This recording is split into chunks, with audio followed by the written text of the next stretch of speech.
Assalomu alaykum do'stlar. Üsküdar meydan. Buna Doğal Bekin haydın birinci güne. Hamma ko'chalar, sokaklar, caddalar, meydan. Nerede bu da şu taydı Doğal.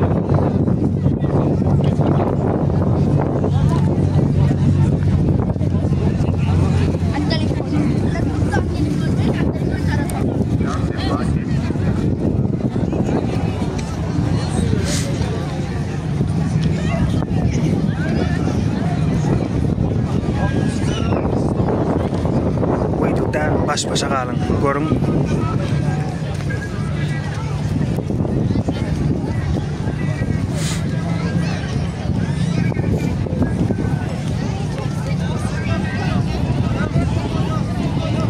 Üsküdar Meydanı.